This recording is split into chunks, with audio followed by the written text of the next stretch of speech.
Good footwork is the foundation of good climbing technique. Today, we're going to go through what good footwork looks like and give you some examples of how you can train it.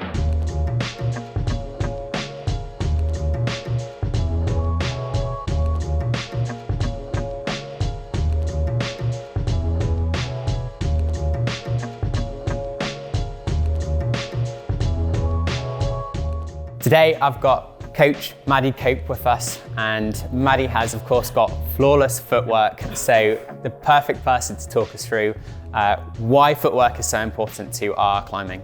Ooh, no pressure. When it comes to climbing, we've probably got countless videos on like your fingers, your forearms, your upper body, but the fact is, whenever we climb, we need to somehow transport our body up the wall, and no matter what the style is, really, our lower body can just help reduce the load on our arms. So there are so many different ways to explore improving your footwork on the wall. But today, what we're gonna look at is the mechanics of footwork. So the different areas of your foot, how you might use different climbing shoes. We're gonna look at different types of footholds. And then we're gonna look at some exercises you can do on the wall. These will include exercises for precision, tension, and practicing smearing on the wall.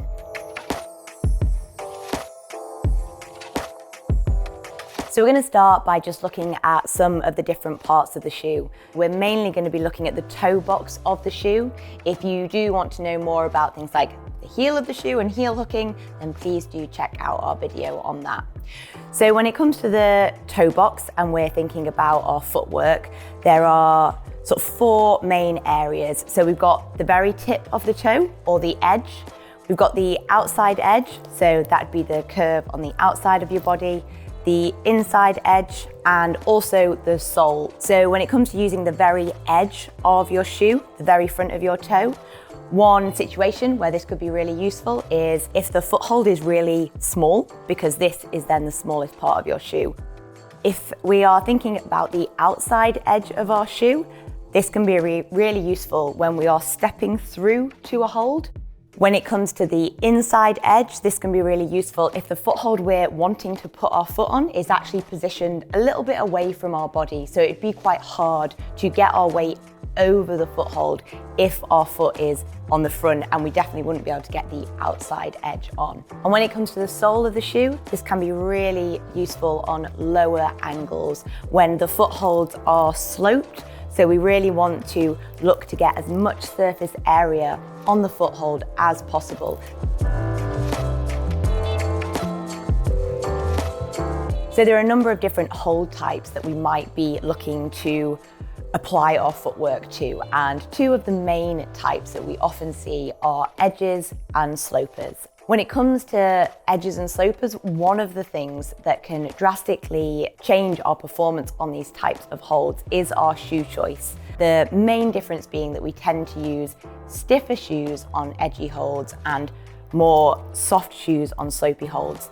I'm not going to go into any more detail than that here, but we have got a whole video on shoe choice, so if you want to know more, please do check that out. Climbing shoe choice aside, another thing that changes when we stand on edges versus slopers is the angle that our foot forms relative to the wall. And on edges, we tend to keep our heel a little higher, and that is where the stiffer shoes help. Whereas on slopers, we tend to drop our heel to allow a greater surface area of that sole of the climbing shoe to meet with the foothold.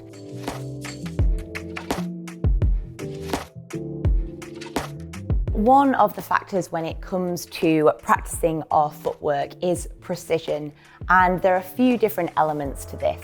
So when we come to placing our feet precisely, something that can be really helpful and we can often sort of not do because we're getting distracted by our handholds or reaching for handholds is to actually remain in eye contact with our foot all the way through until it's placed exactly how we want it. Something that can really help when it comes to working on our precision is just slowing down the movement, taking your time to look at the foothold and give yourself the time to place it exactly how you want it. Something that can be really hard to see when it comes to practicing footwork on the wall is the pressure that you are actually putting through your feet. So what we want to build is an awareness, and for this we need some feedback. So when you are practicing weighting your feet more and more, something that can be really useful is to work on relaxing your upper body, relaxing your grip, because this will help you to understand how much weight you're actually putting through your feet.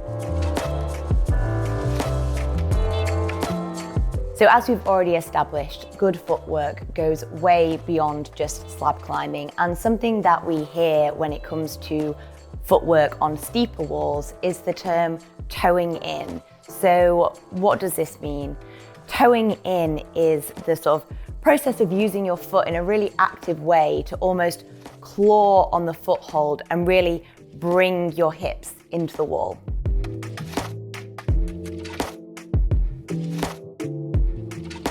So for this session, you're going to spend about 10 minutes focusing on precise footwork as part of your warm-up. So because this is part of your warm-up and the focus is the precision and not sending, you want to try and find an area of wall that has a selection of easy boulder problems for you. The main things for this session are that you should keep eye contact with your foothold and your foot all the way through until it's placed exactly how you want it. Aim to place your feet silently and slowly. And then the final point is to really look for that pressure through your feet. So making sure that you keep your upper body relaxed and you don't grip onto any handholds too hard. In this exercise, we're going to look at working on the tension through our feet on a steeper wall. So this exercise is made up of two parts.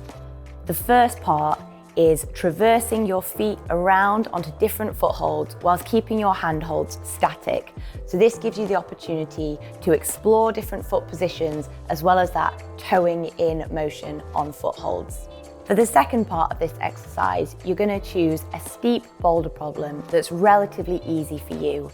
And on each movement, you are going to purposefully cut your feet from the wall and then bring them back in and precisely place them on the footholds. For the first part of this exercise, you want to do around 6 to 10 foot movements, and you can look to do this 4 times on different areas of the wall. And then for the second part of this exercise, you're going to look to do around 3 to 4 repetitions on your steep boulder problem. Because these exercises look to climb on steeper areas of wall, you want to be well warmed up before going into this.